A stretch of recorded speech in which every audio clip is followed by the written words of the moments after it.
Hello, this is Mayor James Barberio, the Mayor of the Township of Parsippany Troy Hills, here today to talk to you about local businesses and why they are important here in Parsippany. They create a thriving community. They bring in much needed revenues. They create job opportunities here in Parsippany, and they add to the township's character. And they also contribute to our charitable organizations. So, as the Mayor of the Township of Parsippany Troy Hills, I ask you to shop local and shop Parsippany. Hi, I'm Tyler Cerbo. I'm a fourth generation family member here at Serbo's Parsippany Greenhouses. We're proudly the oldest business in the town of Parsippany. Dates back to my great-grandfather starting in 1913. We are a full-service retail and wholesale garden center, primarily focusing in the landscape supply space. We now have 3 locations. One is right here in Parsippany, which is our original location, which is a 3-acre property for retail and wholesale landscape supply.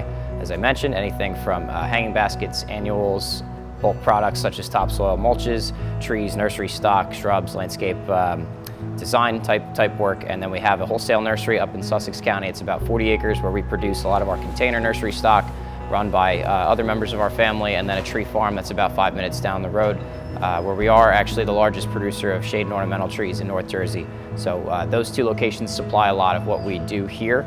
We actually still do a little bit of produce as well. We do a assortment of local produce over here, as well as a CSA program, which is like a crop share or community supported ag program operated by my brother and I. And we're looking forward to another 110 years, hopefully. My name is Tony Serbo, third generation family member at Serbo's Parsippany Greenhouses here in Parsippany. And Brian, thanks for letting us share our story, with the folks. I'm proud of it. It's a great story, and it's one that is ever grateful for what we've been blessed with as a family and our community. Just iconic of Parsippany. So I just want to give you a little background. I think you'd asked about when and where everything kind of started. So Anthony I came over from Italy, Naples area, and settled here in Parsippany. It was about 1913, it was 1913, he purchased the property, originally 26 acres, him and his brother Salvatore, now is the Serbo lumber.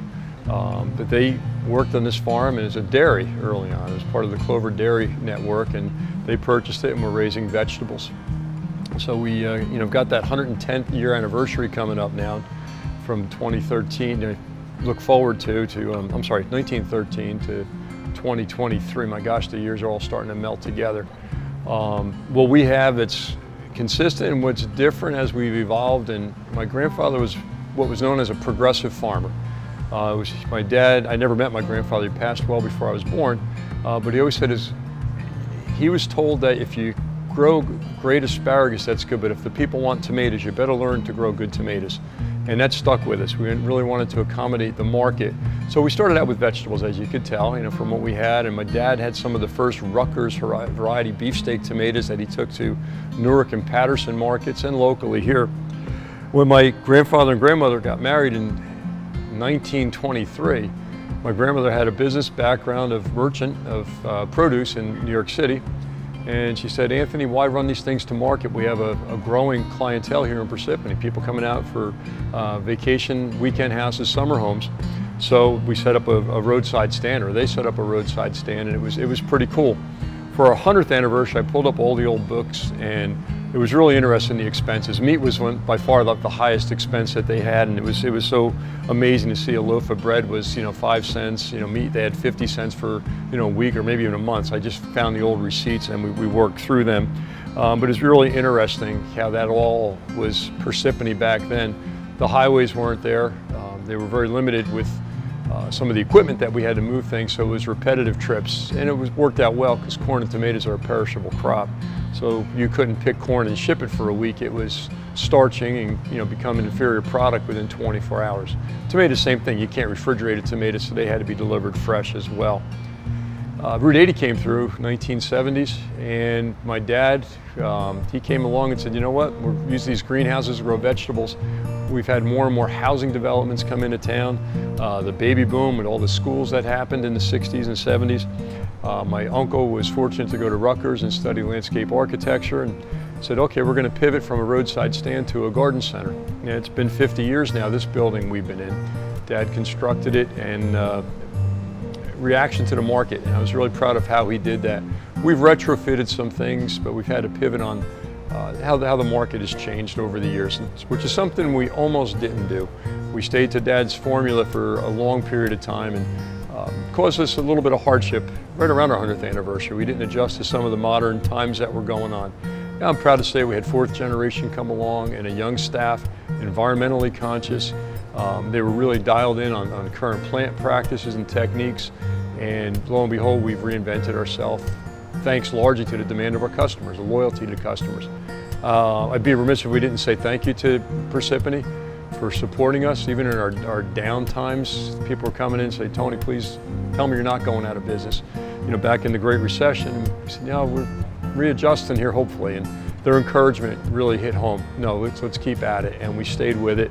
A corporate decision would have been liquidate the property and go on to something else. But we knew we had a commitment to the town and a commitment to, you know, what our forefathers put in place for us, and we're working it. And thank God for it. We've been blessed to have customers coming in. We've reached different audiences, different markets. We are not strictly retail, though it's a good part of our business. We go with municipalities, landscape professionals, corporate property maintenance companies come to us for their products, our products, and it's really been refreshing to see that everyone has the environment on their mind. Being in town and being in the same place has brought a lot of treasures with it, and the most cherished is our customers that have been with us. There's still some that knew my grandfather. As I mentioned, I never met my grandfather, but the people who had done business with him and my father, myself, and now my son, it's been really refreshing to see these relationships. And it's something we look forward to guardedly every spring when the doors open up. We're here year round, but people aren't gardening year round.